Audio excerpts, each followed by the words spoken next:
So the handgun is the reactive, reflexive, the weapon for the situation that breaks out quickly right here in front of you. Exactly. The long gun is a responsive weapon when you know what you're responding to. And the two should be thought of as a team. Mm-hmm. But if you're going to think about the lone individual, you're standing in the gas station line waiting to pay or whatever the case may be, and the situation jumps out in front of you, it's going to be a pistol. Right.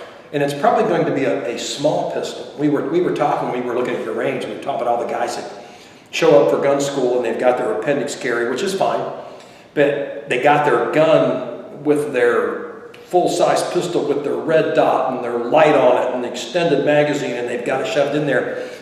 And if you watch that person when he leaves the range at the end of class, he puts that in the range bag and gets out his 43 or his PPK or and stuff like that. And that is the reactive, reflexive weapon that they're going to draw with, not the flash and panache gun that they have. So a lot of the times, and sometimes I can get people riled up, but years back, a long time ago when I was shooting IDPA, I would show up to the matches with my Glock 19.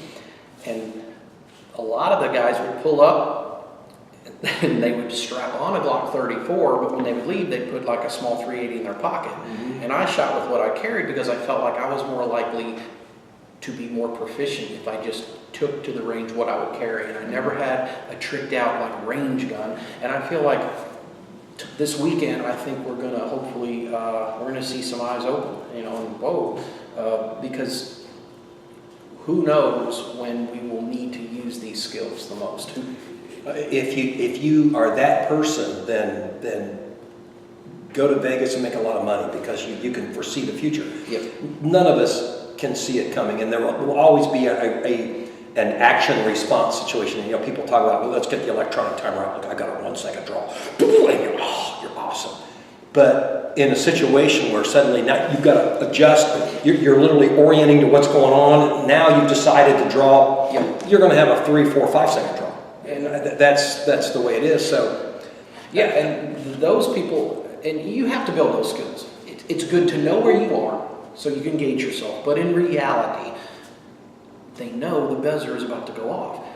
Most of the time, you might be pushing a shopping cart and you hear gunfire, and you're thinking, is that a car backfiring? So there will take a few seconds to go. And that's that whole orientation phase. And that orientation phase is a potential death sentence if you dwell there too long. So, that's all part of fighting, is being able to figure out quickly what you got to do. You were talking about the fundamentals. I quit using the word fundamentals a long time ago. Okay. I consider myself a teacher, not an instructor. I like to impart wisdom. I like that. And part of that imparting wisdom is what I call being verbally, visually descriptive. I want to say things in such a way that you or Earl or whoever can get a picture in your head, because if you can get that visual image, you're much more likely to be able to learn, anchor, and then deploy the skill when necessary. Okay.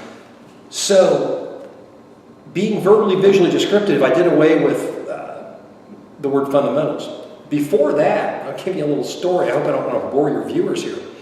But about 2002 or so, I wrote a column for Handguns magazine where I said we needed to do away with the word survival. Officer survival, the will to survive, street survival, and all that kind of stuff. Good God, you would have thought that I had kicked the support out from underneath law enforcement training. But if you look at what the word survival means, it means to remain in existence. Okay. Doesn't mean to be victorious. It doesn't mean to prevail. It doesn't mean to win. It means to remain in existence. Well, that's what you do if you're on the Titanic. You do the best you can to remain in existence. If you're in a fight, yes, you overcome, you prevail, you win, you're victorious. So we needed to do away with that word. And the same thing with the word fundamentals. Because fundamentals means to form a foundation. Okay. And you need to form a foundation because you've got to have basics. Yep. Because it is those basic skills that you will adapt in order to win. I started using the word essentials, and it's beginning very, very popular. I see a lot of people now using essential this, essential that, and a lot of people are laying claim to it. The difference is that I got it in writing. I can show you that I came up with it. And it was because essential means absolutely necessary. Yep. Absolutely necessary. It's also the word combative. The word combative means ready and willing to fight. Yes. It's not the, there's actually two meanings. Combatives is the hand-to-hand system based on World War II. Kelly McCann, probably the person that spearheaded that more than anybody. I took the literal meaning of the word combative, which means ready and willing to fight, and I applied that. Combative and essential. And now you're seeing a lot of people using the word combative, a lot of people using the word essential, because it is verbally, visually descriptive. And I don't have any animosity, I don't have hard feelings about it. I think it's the right message. What gets to me is when a guy says, I'm the one that pioneered that word, and he's maybe 40 years old. You know what I'm talking about? Yeah. So we've got to be verbally, visually descriptive when we're trying to send this message. And to impart wisdom, to impart knowledge, that's the teacher, not the instructor. I like that. Well said. Looking forward to this weekend. Guys, I'm going to post a link to take you to his website. I really appreciate you guys for hanging out and watching. And as always, we will see you on the range.